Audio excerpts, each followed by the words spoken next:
الحمد لله رب العالمين وبه نستعين والصلاة والسلام على نبينا محمد وعلى آله وصحبه ومن تبعهم بإحسان إلى يوم الدين أما بعد رب اشرح لي صدري ويسر لي أمري واحلل عقدة من لساني يفقه قولي آمين۔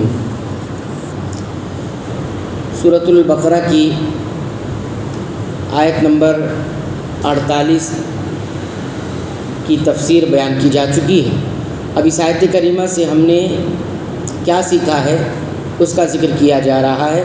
بنیادی طور پر ہم یہاں پر 5 باتوں کا ذکر کریں گے۔ پہلی بات، اس آیت کریمہ سے ہمیں یہ معلوم ہوئی کہ قیامت کے دن سے ہمیں آگاہ رہنا ہے ہمیشہ۔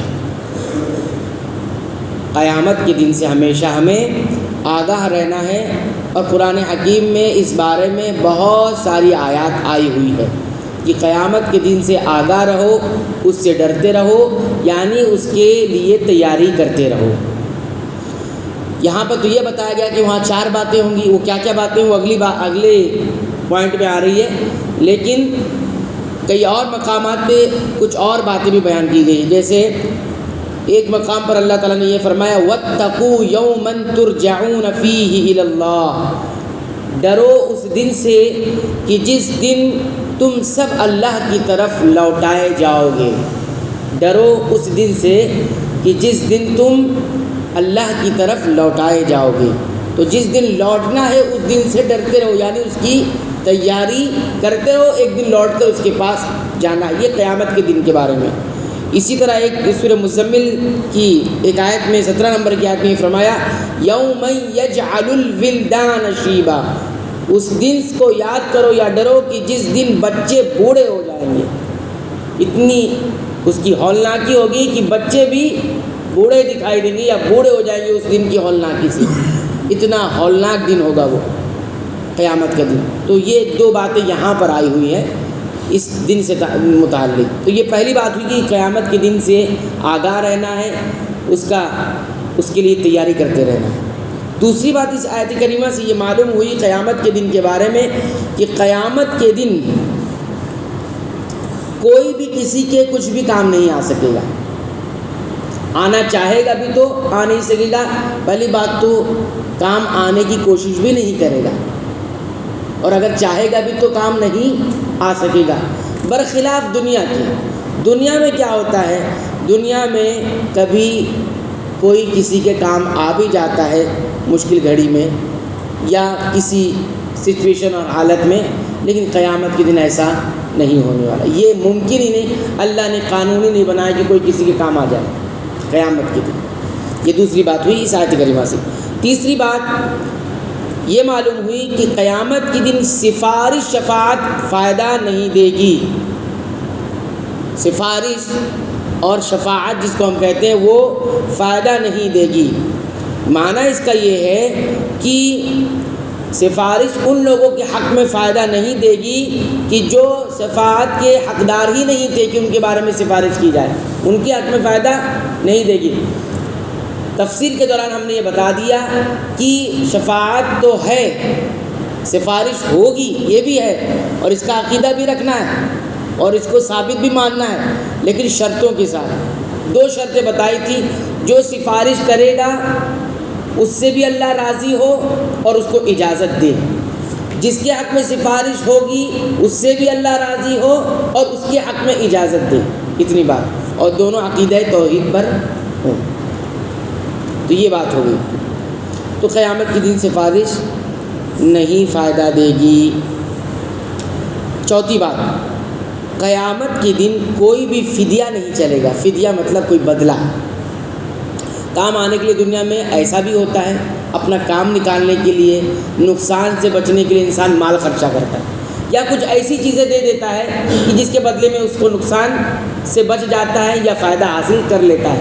یہ جو سسٹم دنیا میں چلتا ہے قیامت کے دن نہیں چلے گا، یہ بدلے والا سسٹم نہیں چلے گا۔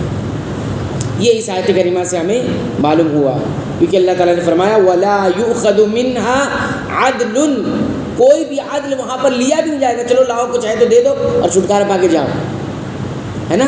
ایسے ہی ہے نا, یہاں پہ دنیا میں دیکھو ہم لوگ جب کہیں پھنس جاتے ہیں کسی جگہ, مثال کے طور پر ایک موٹی مثال دیکھیے, اگر ہم باہر نکلے اور ہم نے کبھی سگنل توڑ دیا اور ہمیں ٹریفک پولیس نے پکڑ لیا, اب وہاں پر ٹکراؤ ہونے لگا, پولیس والا کہے گا چلو ٹھیک ہے کچھ ہے تو لاؤ اور جاؤ, ایسا ہوگا نا. تو ولا یؤخذ منها عدل, کوئی لیا بھی نہیں جائے گا, چلو جو ہے لاؤ اور جاؤ چھٹکارا لو, ایسا بھی نہیں ہوگا. وہاں اپنے اعمال تمہارے پاس جو ہوں گے, نیکیاں اور عقیدہ توحید اور رسالت کا جو رسالت پر ایمان, یہ ساری چیزیں ہوں گی جو اعمال اور عقیدے کی بنیاد ہے. اس کے بعد پانچویں اور آخری بات اس آیت کریمہ سے یہ معلوم ہوئی کہ قیامت کے دن کوئی کسی کی مدد بھی نہیں کرے گا. ہیلپ کر لے, مدد کر دے, کوئی دوسرا آ جائے یا کوئی اور مدد کرے کسی کی, ایسا نہیں ہوگا.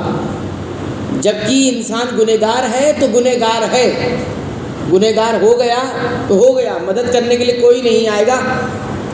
دیکھیے اللہ رب العالمین نے سورہ صافات کی آیت نمبر 25 اور 26 میں کیا فرمایا, وَقِفُوهُمْ إِنَّهُمْ مَسْئُولُونَ, گنہگاروں کو روکا جائے گا. اللہ کہیں گے ذرا ان کو روکو, وَقِفُوهُمْ, ذرا روکو, ٹھہراؤ ان کو. إِنَّهُمْ مَسْئُولُونَ, پہلے سوال کا جواب دیں, اس کے بعد آگے بڑھیں گے, پہلے حساب کتاب ہو جائے. اب جب حساب کتاب شروع ہوگا تو کیا کہیں گے اللہ تعالیٰ, مَا لَكُمْ لَا تَنَاصَرُونَ, دنیا میں بڑی ایک دوسرے کی مدد کر کے اپنے آپ کو بچاتے تھے, فائدہ حاصل کر لیتے, آج کیا ہو گیا, ایک دوسرے کی مدد کیوں نہیں کر رہے, کرو مدد. مَا لَكُمْ لَا تَنَاصَرُونَ, الفاظ دیکھیے قرآن کے, کیا ہو گیا ہے, دنیا میں بہت مدد چلاتے تھے ادھر سے ادھر اور پکارتے تھے اور آتے بھی تھے مدد کے لیے, ہاں جھگڑے میں, لڑائی میں اور چیزوں میں سب آتے تھے ایک دوسرے کے پیچھے پیچھے. مَا لَكُمْ لَا تَنَاصَرُونَ, آج کیوں نہیں مدد کر رہے ہو. بل ہم اليوم مستسلمون, آج تو سب جھک گئے ہو, سب فرما بردار بن گئے, سب جھکے ہو اللہ تعالیٰ کے سامنے.